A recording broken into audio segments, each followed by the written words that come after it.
Well, look, I can give you an example. So I know a bunch of people who run MBA programs, and I've had discussions with them because the thing about an MBA program is if it's selective, it's really hard to get in. It's like getting into Harvard. It's really hard to get into Harvard. You have to have an IQ that places you at least at the 99th percentile, and then you have to be really good at least one or two other things. So it's really hard to get in. Okay, so you think, well, why hire a Harvard graduate? Well, it's the quality of the education. It's like, no, it's not. It's the fact that it's really hard to get in. All of the value of the Ivy League education is in the screening before the education starts. Now, that doesn't mean that people go to Harvard and they get educated, but they'd get just as educated if they went somewhere else. First of all, it's like every university contains more information than any student can ever possibly process. If you're super smart, you can be dropped into a state college somewhere, a low-level state college. You just spend 4 years in the library. You know, like, what are you going to do, read the whole library? No. Right, so and the data on this is quite clear. It's like, and it's the same with private schools. The reason that people who go to private schools do better than people who go to public schools is because, generally speaking, the people who go into private schools are smarter. It's not the education that's any better. And so we radically overestimate the degree to which training works. So now you can train people to be stupid, but training them to be smarter than they are is really, really, really hard. So, like I said, it's a dismal literature. And the liberals think everyone's roughly equal and there's a job for everyone, you just have to train them. It's like, no, wrong. And the conservatives think, well, there's a job for everyone if they just get off their ass and work. It's like, no, that's wrong too. Even though, if you work, that's better. And, well, so that's on the conservative end, but the liberals won't take into account individual differences. Well, obviously, that's part of what the whole politically correct discussion is about. It's like, everyone's the same. It's like, yeah, they're not. You know, and I find it's really annoying, I would say. Like, I love to come to Silicon Valley. I've been here many, many times, and like, it's really something to come here and meet. There's so many people here who are off the scales intelligent, and they're all, clustered together, which is why this place is so unbelievably rich and so unbelievably productive, one of the reasons. But it's also very annoying that it's so left-leaning, because one of the things that the left-leaning Silicon Valley geniuses should understand is that they're the beneficiary of a genetic lottery.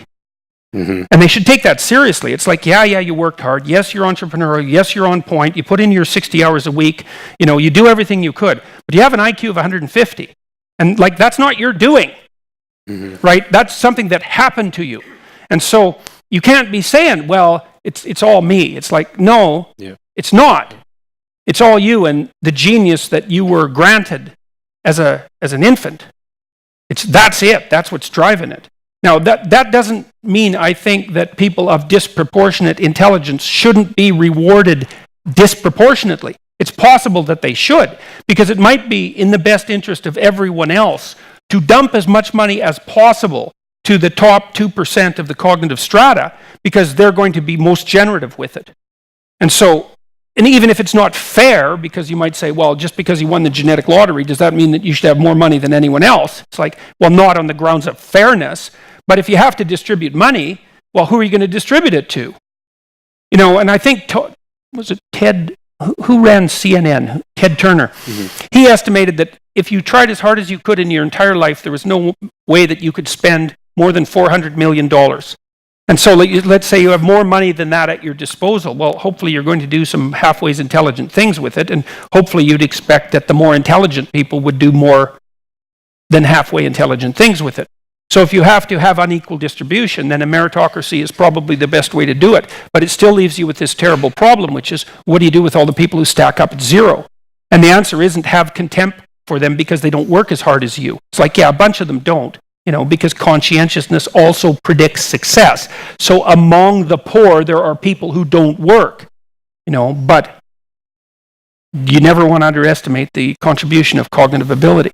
So it's rough, man, and we don't take it seriously, and we don't know what to do about it. And it's clear that as inequality increases, societies destabilize. That's clear. So it's something that has to be dealt with, but we don't know how to deal with it. We don't know how to efficiently move resources to the bottom end of the competence hierarchy so that things don't destabilize. So, and I've worked with people, lots of people who are at the bottom end of the hierarchy in my clinical practice. And, like cocaine addicts, for example, low IQ cocaine addicts. Not all cocaine addicts have low IQ, by the way, but, it's just it's a triple whammy, let's say, because if you're a cocaine addict, you're probably also an alcoholic.